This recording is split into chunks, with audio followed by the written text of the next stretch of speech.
Tala, salita. Tala, salita. Talata at salita. Pag-asang hatid ng mabuting balita. Tala, salita. Isang mapagpalang araw sa iyo, kaagapay. Ako ang iyong kasama, Ronel Rubrica ng Kamuning Bible Christian Fellowship para sa programang Tala, Salita. Talata at salita mula sa inspirasyong hatid ng kalimunagan sa Biblia. We all have people we don't like. People we find difficult to love. Mga taong nakasakit sa atin, naka-disappoint sa atin, naka-offend, or treated us unfairly.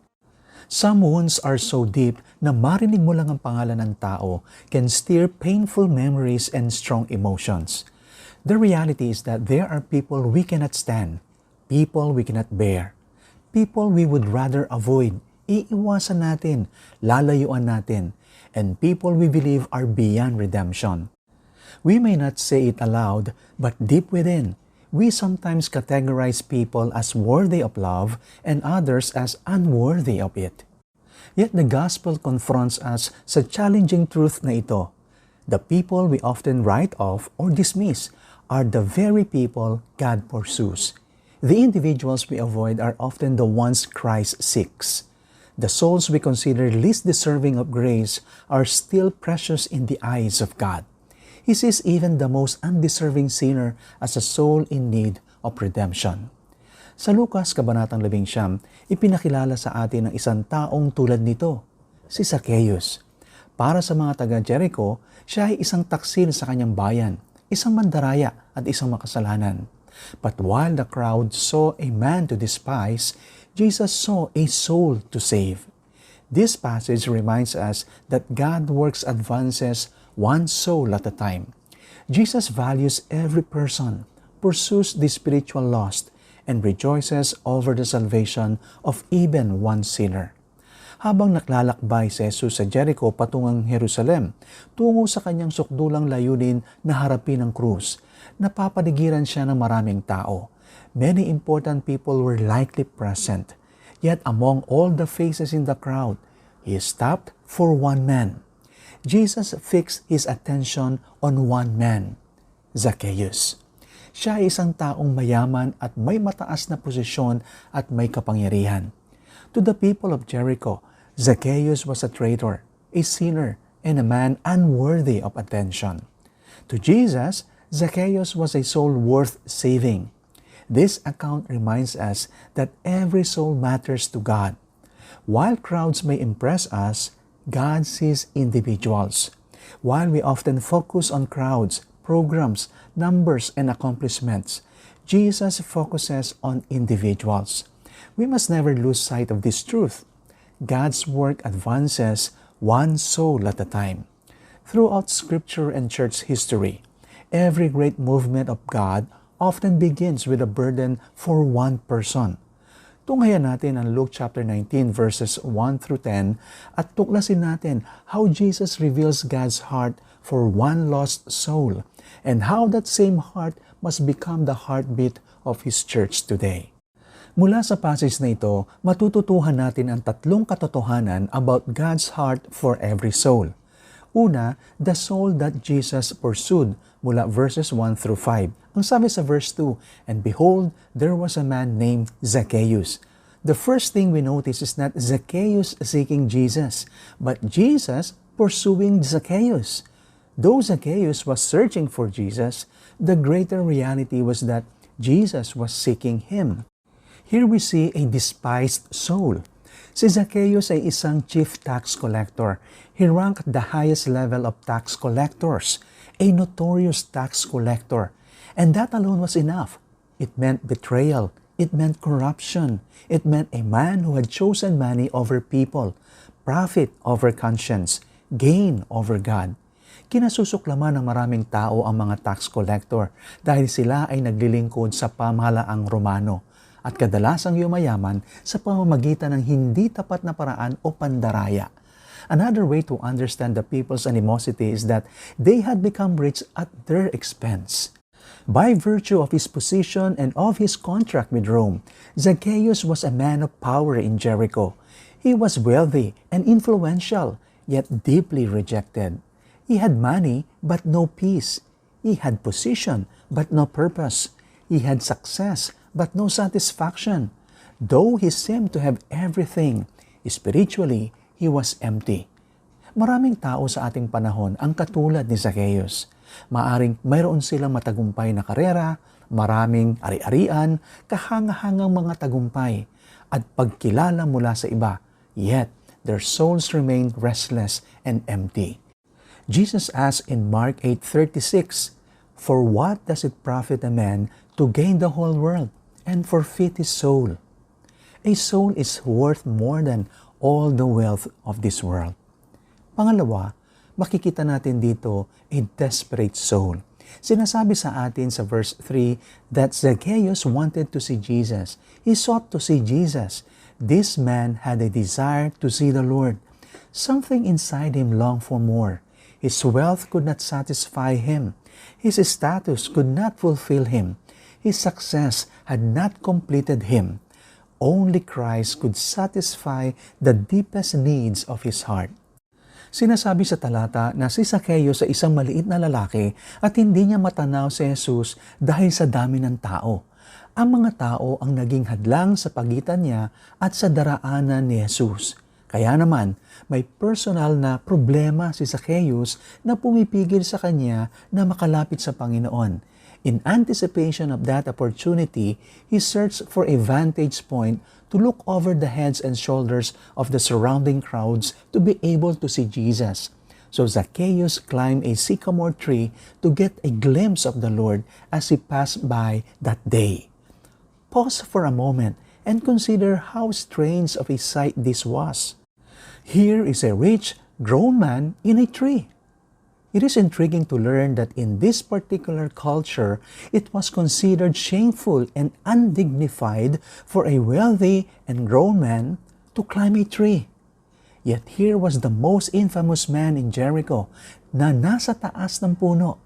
The fact na si Zacchaeus ay willing na umakyat ng puno and behave in such a shameful and undignified way indicates that there was more than just an intellectual curiosity about Jesus.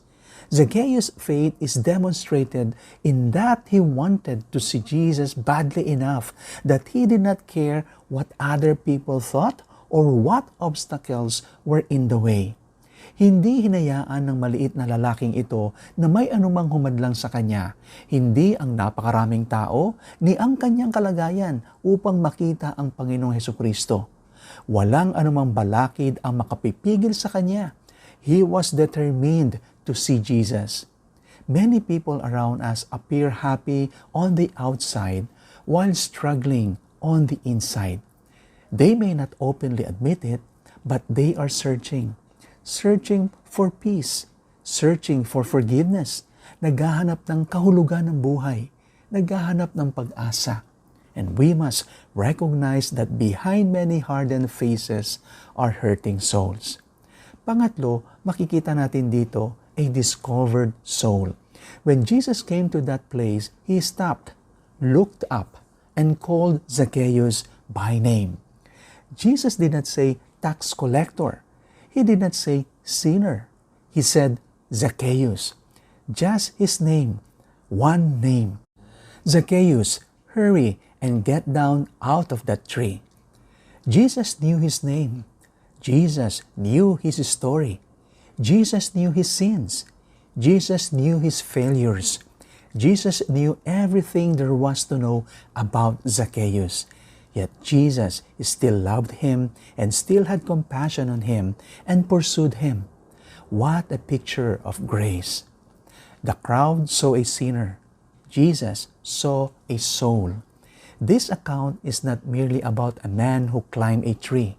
It is about a Savior who refuses to pass by a single soul unnoticed. It is the collision of divine love with the human brokenness. It is the heartbeat of Christ that says, I will not overlook you. I will not pass you by. I will come to your house.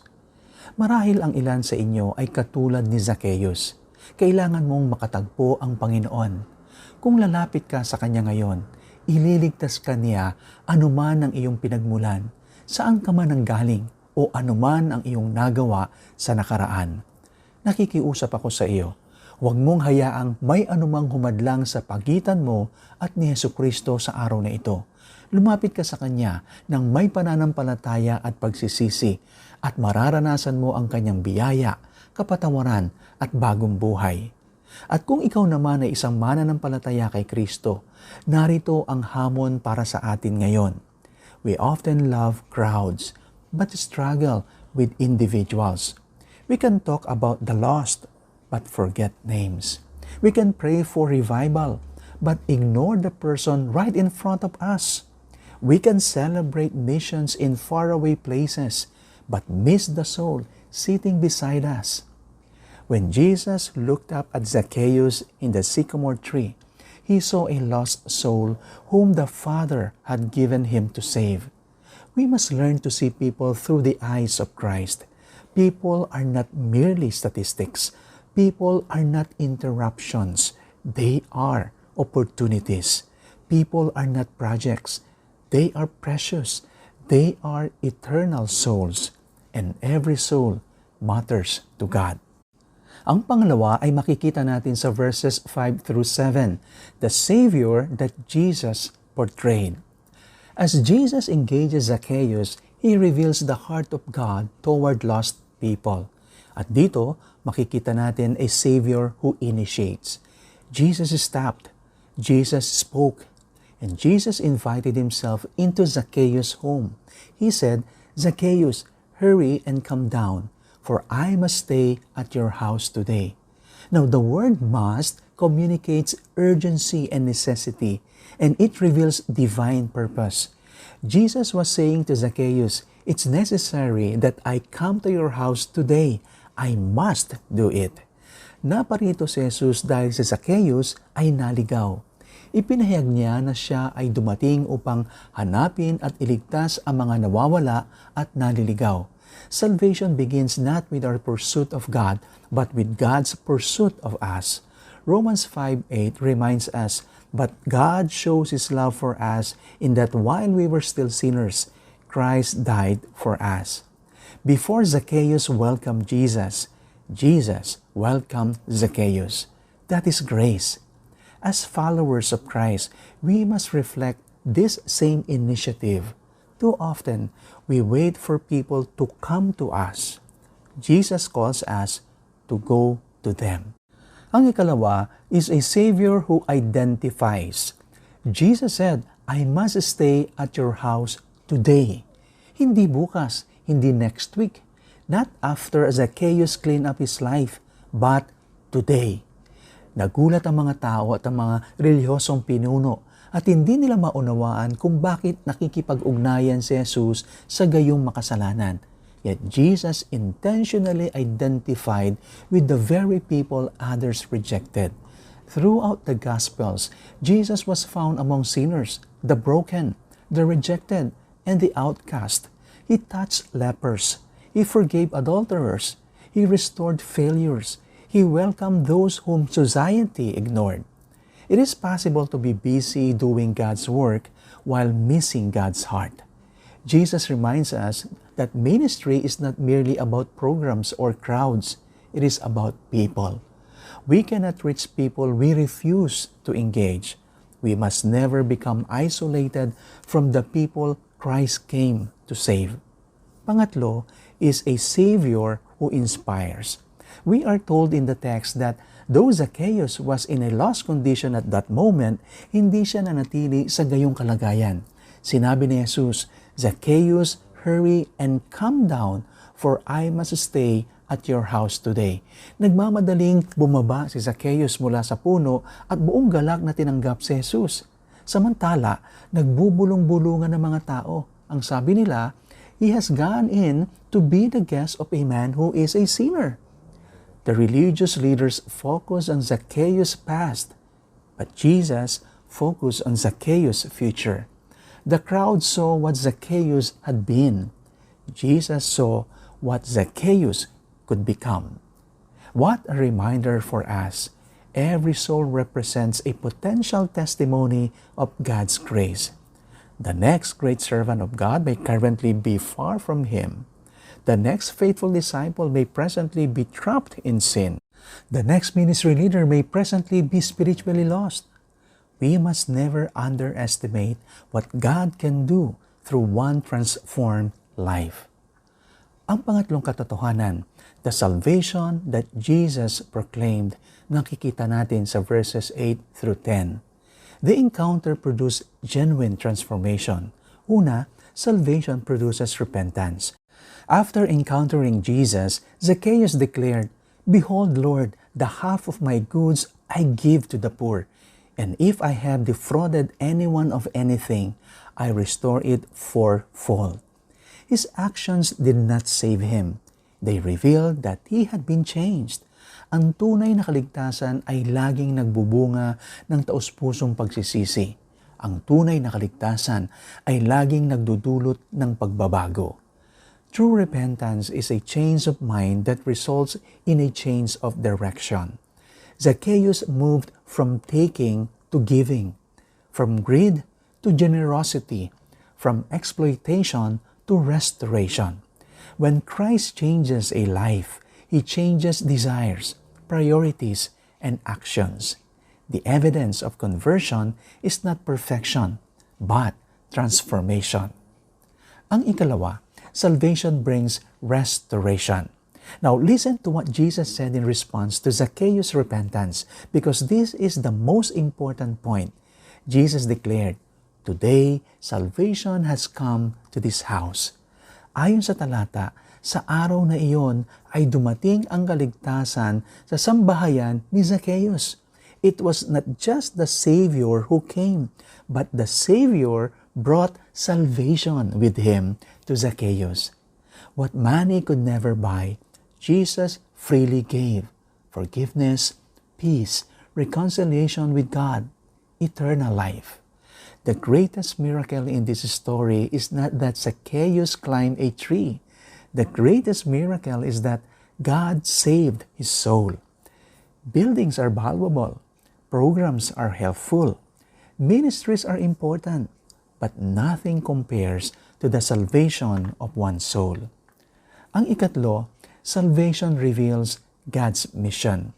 Jesus concludes with these words, "For the Son of Man came to seek and to save the lost." This is why Jesus came.